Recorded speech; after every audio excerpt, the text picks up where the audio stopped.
ਧਰਮ ਤੁਹਾਡਾ ਵਧੀਆ ਹੈ ਤਾਂ ਕਹਿੰਦੇ ਲੋਕੀ ਆਪਣੇ ਭਾਜੂਗੇ ਉੱਥੇ। ਆਪਾਂ ਤਾਂ ਨਹੀਂ ਬੁਲਾਉਣ ਜਾਂਦੇ ਤੁਹਾਡੇ ਕ੍ਰਿਸਚਨਾਂ ਦੀ ਫੈਮਲੀਆਂ ਨੂੰ ਕਿ ਹਾਂਜੀ ਆ ਕੇ ਸਾਡਾ ਧਰਮ ਅਪਣਾਓ, ਧਰਮ ਅਪਣਾਓ।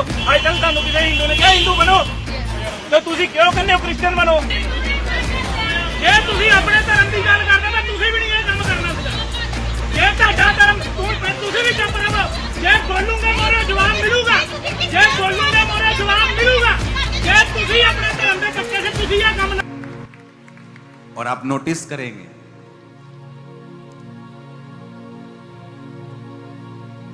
कि जब इन नाइट्स को आप अटेंड करेंगे, शाऊल भविष्यद्वक्ता नहीं था, लेकिन वचन में लिखा है कि जब वो भविष्यद्वक्ताओं की टोली में शामिल हुआ, खड़े रहो, तो वो भविष्यवाणी करने लगा। आपकी लाइफ में कई बार प्रार्थना नहीं होती, लेकिन जब आप ऐसी टोली में शामिल हो जाते हैं, आप प्रेयर करने लगते हैं और आप स्टार्ट हो जाते हैं। वो धक्का मार गाड़ी होती है ना, स्टार्ट नहीं होती, जो एक बार धक्का लगाना पड़ता है। तो जब धक्का लग जाता है फिर उसकी बैटरी चार्ज हो जाती है, वो अपने आप सेल्फ लेने लगती।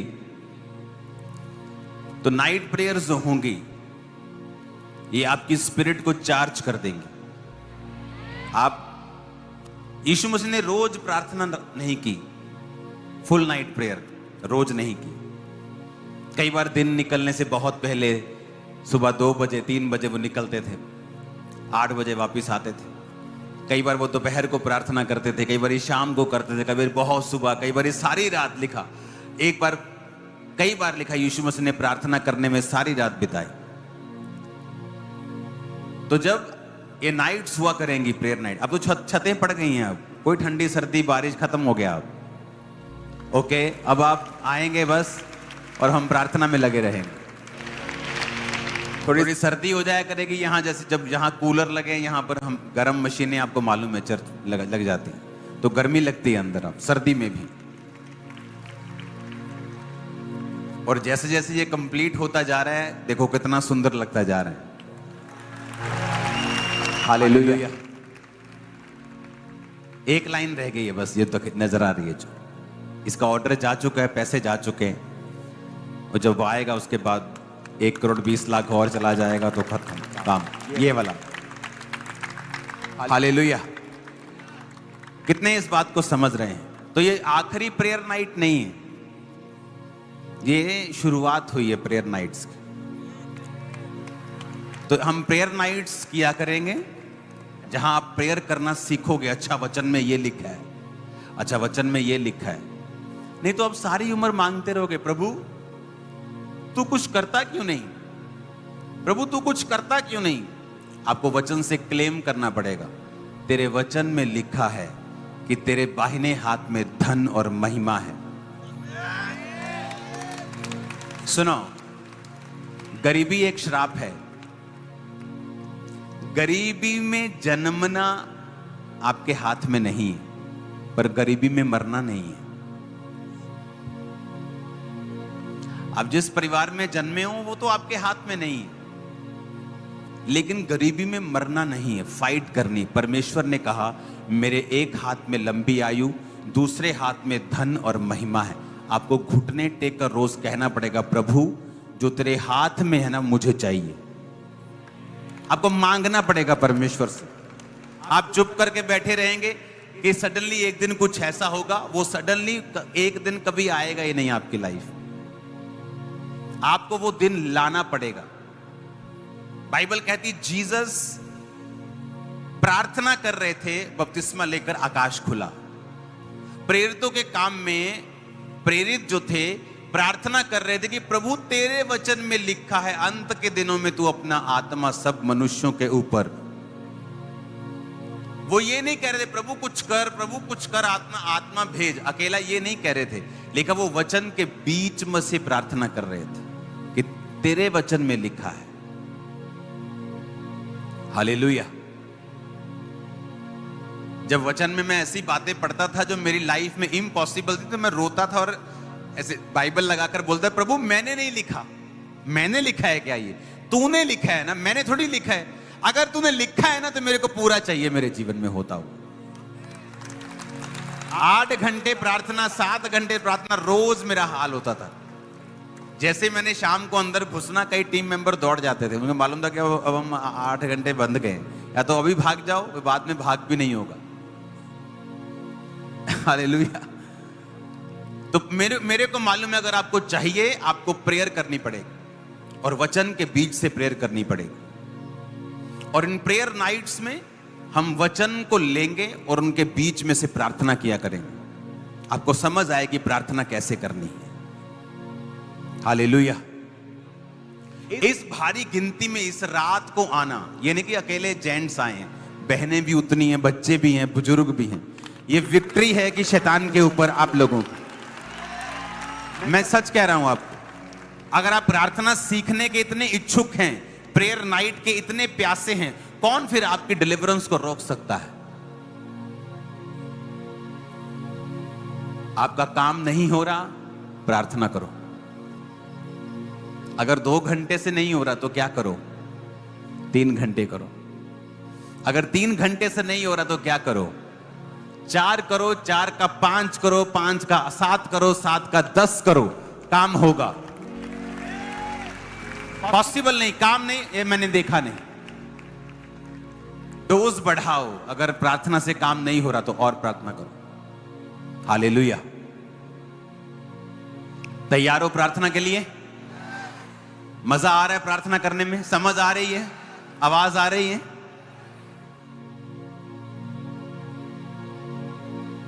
हालेलुया। अपने हाथों को हिला। मैं भी धानी यीशु तेरा बड़े दीवाना, मैं भी धानी यीशु तेरा बड़े दीवाना, तू बड़े दा सहारा मेरा, गल नाल लांदा मैं चिड़िया दुआवां तेरे दर ते आंदा। तो थैंक यू। हिलाओ हिलाओ अपने हाथों को। वचन के बीच से हम प्रार्थना करेंगे फिर से।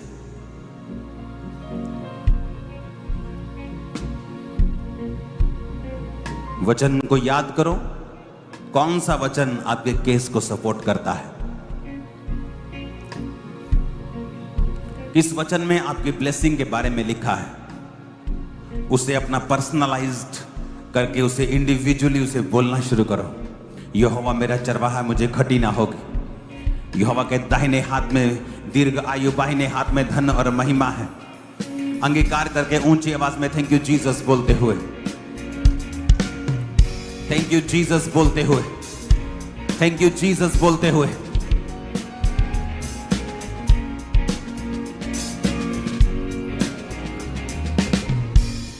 प्रभु यीशु मसीह के सामर्थ्य नाम में हम मांगते हैं। बहुत से लोग कंप्लेंट करते हैं, मैं बिल्कुल ठीक था जी, इस फलाने महीने में मेरे पास जादू टोना हुआ और उसके बाद मैं बीमार हो गया। आज पवित्र आत्मा ने आपको बहुत सी बातें सिखाई हैं। पहला, जब खाना खाना तो क्या करना है। दूसरा, जब घर से निकलना तो क्या करना है। मैं आपको बता रहा हूं, 50% प्रॉब्लम से छूट जाओगे। 2 चीजें आप कर लोगे। खाने से पहले प्रार्थना जो आपके अंदर जा रहा है, और जब आप घर से निकल रहे हैं तब क्या करनी है? प्रार्थना। चाहे पैदल हो चाहे जहाज पे हो, क्या करना है? प्रार्थना। जब आपको यह मालूम है कि आप उन दिनों के नजदीक हैं जहां लोग अबंडेंस में जादू टोना करते हैं,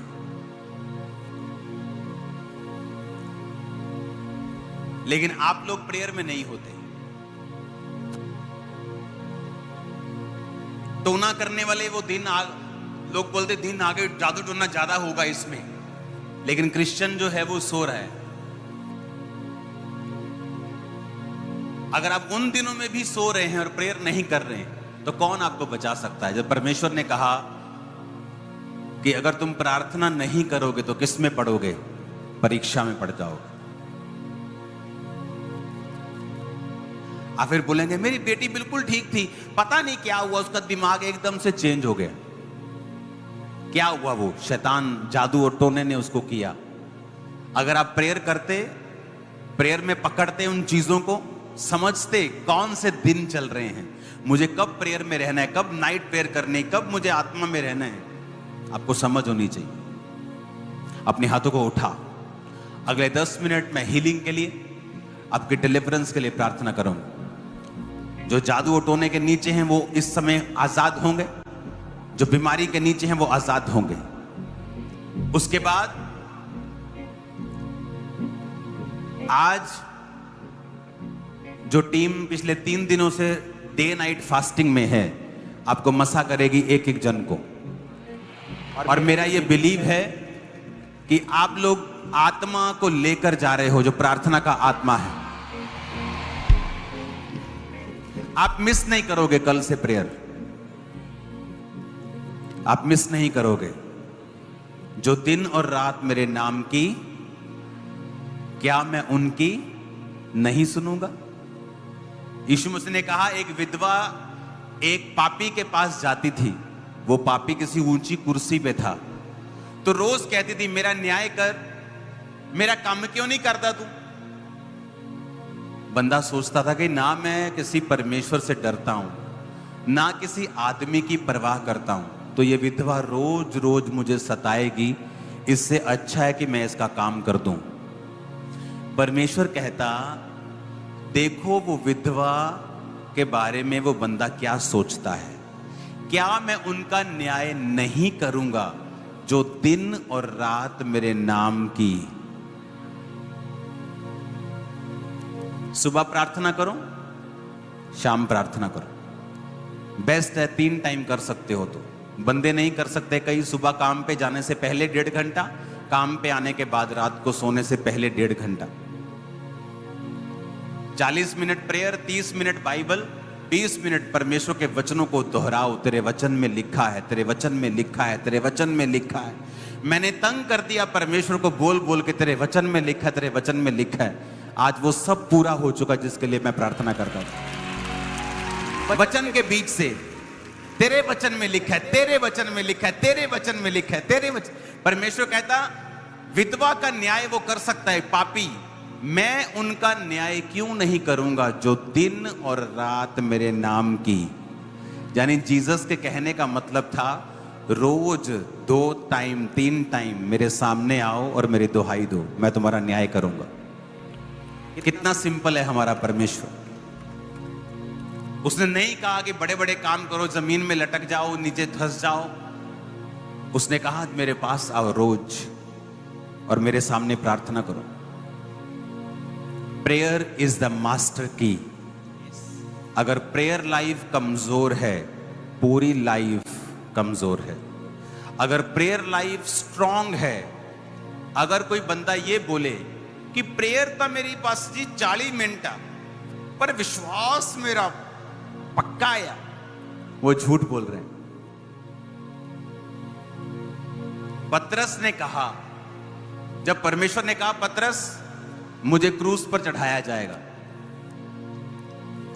पतरस कहता ओए परमेश्वर दोबारा ना आखी है गल, तू दोबारा मत बोलना ऐसी बात। अगर तू क्रूस पे चढ़ा मैं तेरे साथ चढ़ूंगा। शारीरिक दलेरी। परमेश्वर कहता पतरस शारीरिक दलेरी किसी काम की नहीं, क्योंकि जब मुझे क्रूस पर चढ़ाने के लिए लेके जा रहे होंगे तो 3 बार मुझसे मुकर जाएगा। और जब परमेश्वर प्रार्थना करने के लिए गए गसमनी बाग में, तो पतरस सो रहा था। परमेश्वर ने उठाया, पतरस उठ प्रार्थना कर ताकि तू परीक्षा में ना पड़े। अगले दिन यीशु मसीह की भी परीक्षा हुई कि वो क्रूस उठाया और बिना उसमें गिरे वो निकल गए और जी उठे।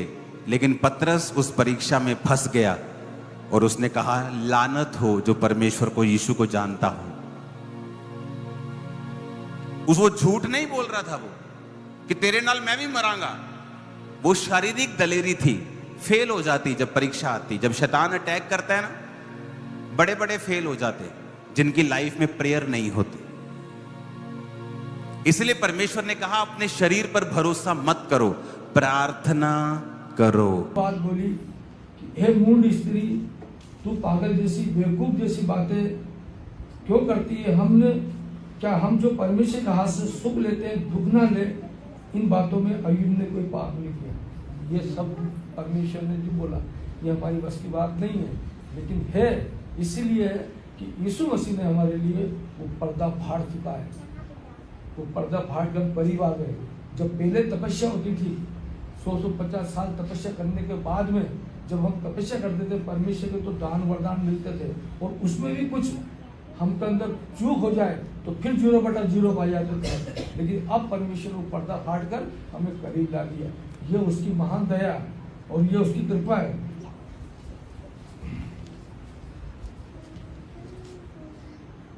हालेलुया।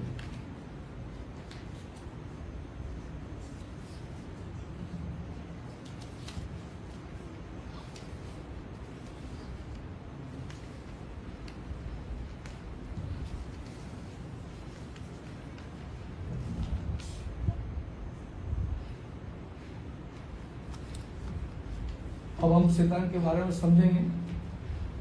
तो अय्यूब ने, और आखिरी में अय्यूब को परमेश्वर ने दुगना दिया, ये आपको सबको मालूम है।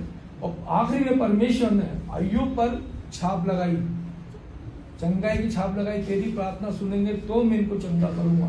छाप लगाई, परमेश्वर ने दुगना दिया, क्योंकि परमेश्वर की उस बात में खरा निकला। और कई बातें अय्यूब ने ऐसी कही है कि मैं अगर बताऊंगा समय बहुत हो जाएगा। 31 का 29 कुछ पढ़ दो। अय्यूब का 31 का 29। हाँ, 31 का 29। वे दोनों एक समान मिट्टी में मिल जाते हैं और कीड़े उन्हें ढाल लेते हैं।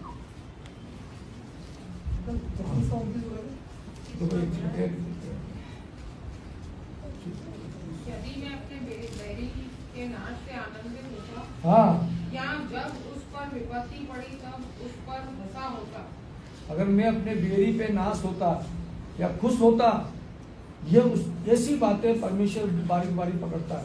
सब उपदेश के अंदर लिखा है कि अगर तेरा बेरी, मैं पलटा लेना मेरा काम है, अगर तेरा बेरी तुझसे पलटा ले, मैं पलटा लूँ तो खुश मत होना, जाकर शराब मत पीना, पार्टी मत बनाना कि आज मेरे बेरी का नाश हो गया। ऐसा ना हो कि पलटा तुझ पे डाल दूं। पलटा लेना मेरा काम है। एक वचन बताता हूँ आपको, 24।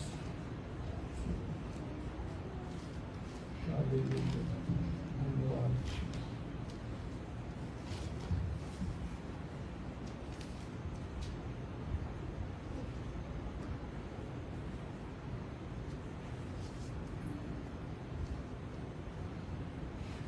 अध्याय 34 का 14। अय्यूब, यदि वह मनुष्य से अपना मन हटाए और अपना आत्मा और श्वास अपने ही में समेट ले, तो सब देहधारी एक संग नष्ट हो जाएंगे और मनुष्य की मिट्टी में मिल अब परमेश्वर ने कितना अय्यूब को कितना गुड रहस्य दिया, कुछ समझे। यदि वो मनुष्य से अपना मन हटाए, मनुष्य से अपना मन हटाए और अपना आत्मा श्वास अपने में समेट ले, तो तब देहधारी एक साथ नष्ट हो जाएंगे। जब वो अपना मन आज तक आप में बनाए रखता है। फिर से पढ़ रहा हूं, यदि वो मनुष्य में से अपना मन हटाए और अपनी आत्मा श्वास अपने में समेट ले, तो सब देहधारी एक संग नष्ट हो जाएंगे और मनुष्य फिर मिट्टी में गिर जाएगा। आज भी वो अपना मन हम में लगाए रखता है। वो सांस जो ले रहा, और परमेश्वर बोले कि थोड़ी देर में भी सांस ले लूं तो सब मर जाएगा। वो कैसा परमेश्वर आपको सुला के जागता है, आपको सुला के, तो ऐसा परमेश्वर जिसने सांस दी है। यही बात समझाने के लिए तो यीशु मसीह आए, यही बात चेहरे समझाने के लिए सब आए कि परमेश्वर को जानो, सब कुछ उसी के हाथ में है। आज भी परमेश्वर दया का सागर है, आज भी करुणा निधान है कि हमारा मन नहीं हटाता, लेकिन हम कितनी बार उससे मन हटा लेते हैं। अब हमने पहले इसके बारे में जाना, अब हम जानेंगे शैतान के बारे में। हम सब शैतान को समझना और समझाना, हमेशा बोलते हैं शैतान शैतान, लेकिन हम सबको शैतान को समझाना और शैतान को समझना भी है। कुछ यह नहीं कि शैतान नहीं है, अथवा यह नहीं कि, परंतु शैतान कैसा और क्यों आया। अब निकाला 28 हेजकेल 28:15।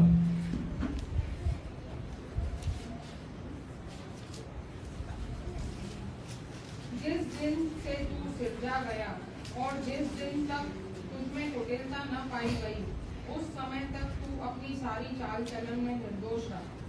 अब शैतान कोई बेकार आदमी नहीं था, शैतान उस परमेश्वर का प्रिय था। आज मान लो कि आप भी शैतान परमेश्वर के प्रिय हैं, आप भी परमेश्वर के प्रिय। जब आप कुटिल काम करते जाओगे तो एक दिन धक्का जरूर लगेगा ना। अरे दीवार का जो पक्का रंग होता है कि मैं कभी नहीं निकलूंगा, लेकिन उसको खरोचोगे तो निकलेगा ही ना, निकलेगा नहीं। उस प्रकार उसको भी ऐसे ही हुआ। तो शैतान अपने असंख्य छोटे छोटे दूतों के साथ जो सेवा करते थे वो बिगड़ी शैतान बन गए, इसलिए परमेश्वर ने उनको वहां लगाया। बाइबल उन्हें बहुत से नामों से जानता है।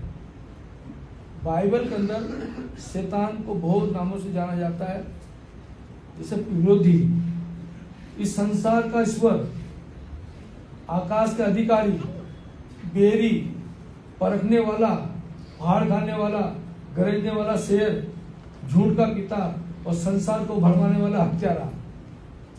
ये जो शब्द है ना शैतान के नाम, अगर सोचो कि आपके घर में भी शब्द अच्छे नहीं लगते क्या, किसी को आप बोलो हत्यारा, बोलो आप घर में बेरी बोलो, इस शैतान के जो शब्द है ये हमें अच्छे नहीं लगते, ये शब्द को रखता नहीं। देखो एक बात बताता हूँ मैं परमेश्वर की, परमेश्वर अपनी महिमा कहीं नहीं देता। रामायण के अंदर सबको मालूम है रावण जला है। रावण को जो रूप लेकर आया भगवान राम, वो रावण को नहीं मार पाया ना वो। तो उसका रावण का भाई जब उसमें मिला आके, और जब मिला उसको बोला कि इसका तीर मार दे, इसकी कुंडी के अंदर ये मर जाएगा, और वो तीर मार दिया और मर गया। अब उस सेवा किसने करी थी उसकी, जो भगवान बन का आया, सेवा उसने करी नहीं, राम की सेवा करी।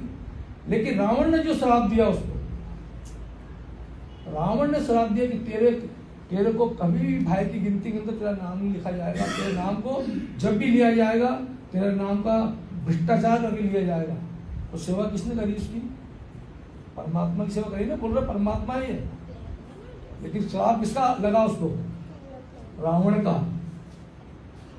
इसलिए सच्चाई सच्ची रहती है, क्योंकि यीशु मसीह ने बोला कि तेरा भाई 50 बार गुनाह करे तो 50 बार क्षमा कर देना। तो परमेश्वर को अपनी महिमा परमेश्वर कभी नहीं देता। अगर शैतान को चिंता की बात यह है कि मत्ती 25:41 में लिखा है, पढ़ लो आप, मत्ती 25:41।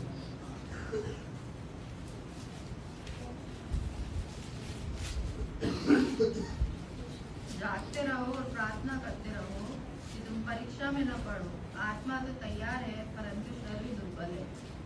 बस अब जांचते रहो, लेकिन चिंता करने की कोई बात नहीं है।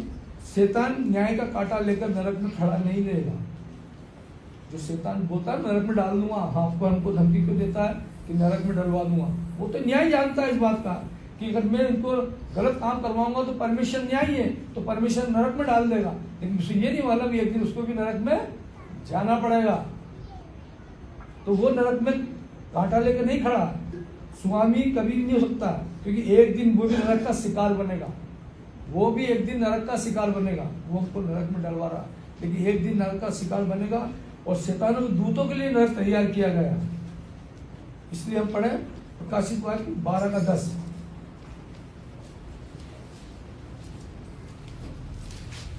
फिर मैंने स्वर्ग से यह बड़ा शब्द आते हुए सुना, अब हमारे परमेश्वर का उद्धार और सामर्थ और राज्य और उसके मसीह का अधिकार प्रकट हुआ है, क्योंकि हमारे भाइयों पर दोष लगाने वाला जो रात दिन हमारे परमेश्वर के सामने उन पर दोष लगाया करता था, गिरा दिया गया है। गिरा दिया गया। ये शैतान जो दोष लगाता है हम पर, हमको गिराता है, हमको घुमाता है, हमारे अंदर दोष लगाता है, कहाँ पहुँचाता है हमको? उस परमेश्वर के पास, क्योंकि परमेश्वर न्यायी है। परमेश्वर के पास जब जाते हैं तो परमेश्वर न्याय करता है। इसीलिए परमेश्वर ने क्या करा कि अपने प्रिय पुत्र को दिया हमारे पास, कि हम सारे गुनाह पाप लेकर हमको आज़ाद कर दे, शैतान को नरक में डालने का काम हो जाए पूरा। तो इसीलिए हमारे जो भाइयों को दोष लगाता है, जो हमें भरमा रहा है, वो भी उसको गिरा दिया गया है। इफिसी 2:5 इफिसियों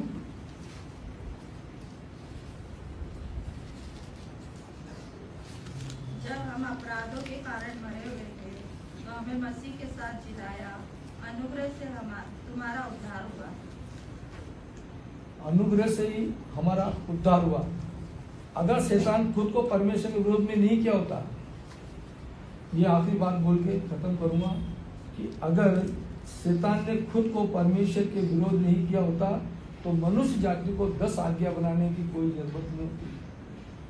परमेश्वर 10 आज्ञा की कभी भी आज्ञा नहीं देता, लेकिन इस शैतान ने जो काम करके मनुष्य जाति में करा, इसलिए परमेश्वर ने 10 आज्ञा दी, क्योंकि 10 आज्ञा मानने से आप परमेश्वर के करीब बने रहोगे, शैतान का नाश कर दोगे। जो परमेश्वर 10 आज्ञा की जरूरत नहीं पड़ती।